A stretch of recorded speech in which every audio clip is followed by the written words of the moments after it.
Sobre liberdade compatibilista, meu entendimento disso é que temos propensão de escolher a partir de uma vontade dirigida por Deus. Seja para o bem ou para o mal, dependendo de Deus nos haver endurecido ou iluminado. Existe algo aqui que você consideraria incorreto antibíblico?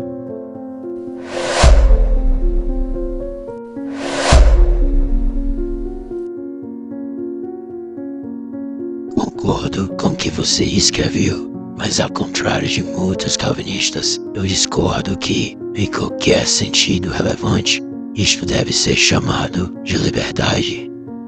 Ao falar de liberdade em nosso contexto, estou sempre me referindo à liberdade em relação a Deus. E por isso, a questão se torna imediatamente clara. Posso usar consistentemente a mesma definição, esteja eu tratando da natureza de Deus, do decreto de Deus, da natureza do homem, da natureza da salvação ou do determinismo por uma perspectiva filosófica. Muitos calvinistas não falam dessa maneira. Antes, eles dizem que sempre escolhemos aquilo que mais desejamos. Mas eu discordo quando eles acrescentam que isso representa liberdade. No sentido relevante, é que somos responsáveis com base nessa liberdade. Em vez disso, eu nego qualquer sentido de liberdade humana e nego qualquer relação entre liberdade e responsabilidade. Responsabilidade moral ou prestação de contas tem a ver com Deus decidir julgar. Não tem relação direta com sermos ou não livres. De fato, se fôssemos livres de Deus, mas não julgados por Deus, ainda não seríamos moralmente responsáveis ou obrigados a prestar contas. Em outras palavras, responsabilidade moral não pressupõe liberdade humana, mas soberania divina. Somos responsáveis não porque somos livres, mas precisamente porque não somos livres. Além disso, calvinistas, a miúde, afirmam que Adão era livre antes da queda.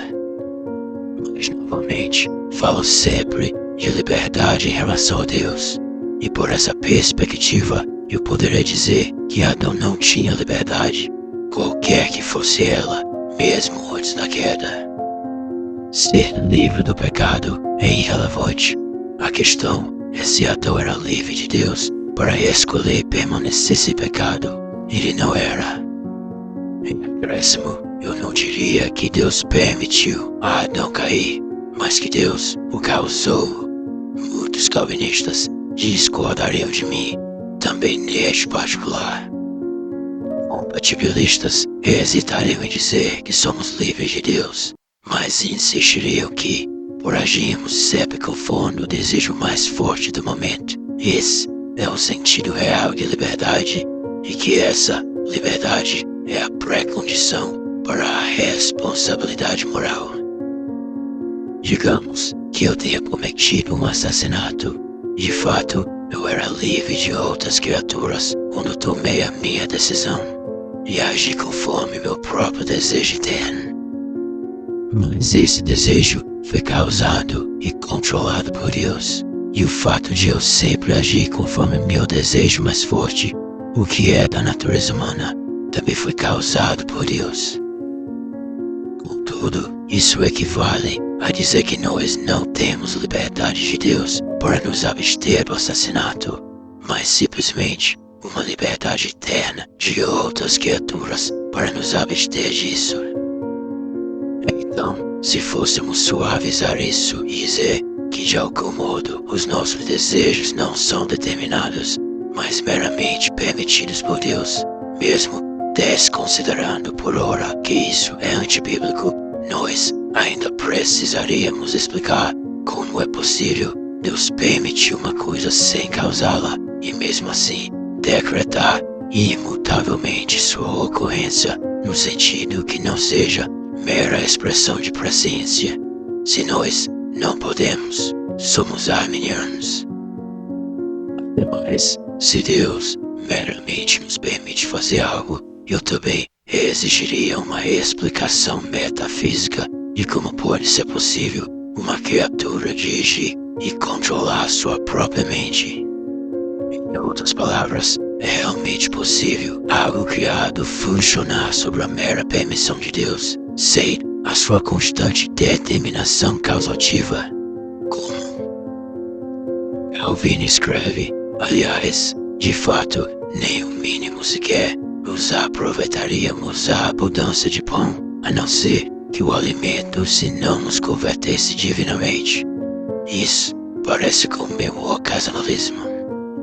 Não há uma natureza ou capacidade inerente no pão de agir sempre com o corpo para fornecer alimento. Isso deve, em elemento, se nos converter divinamente toda vez que for consumido.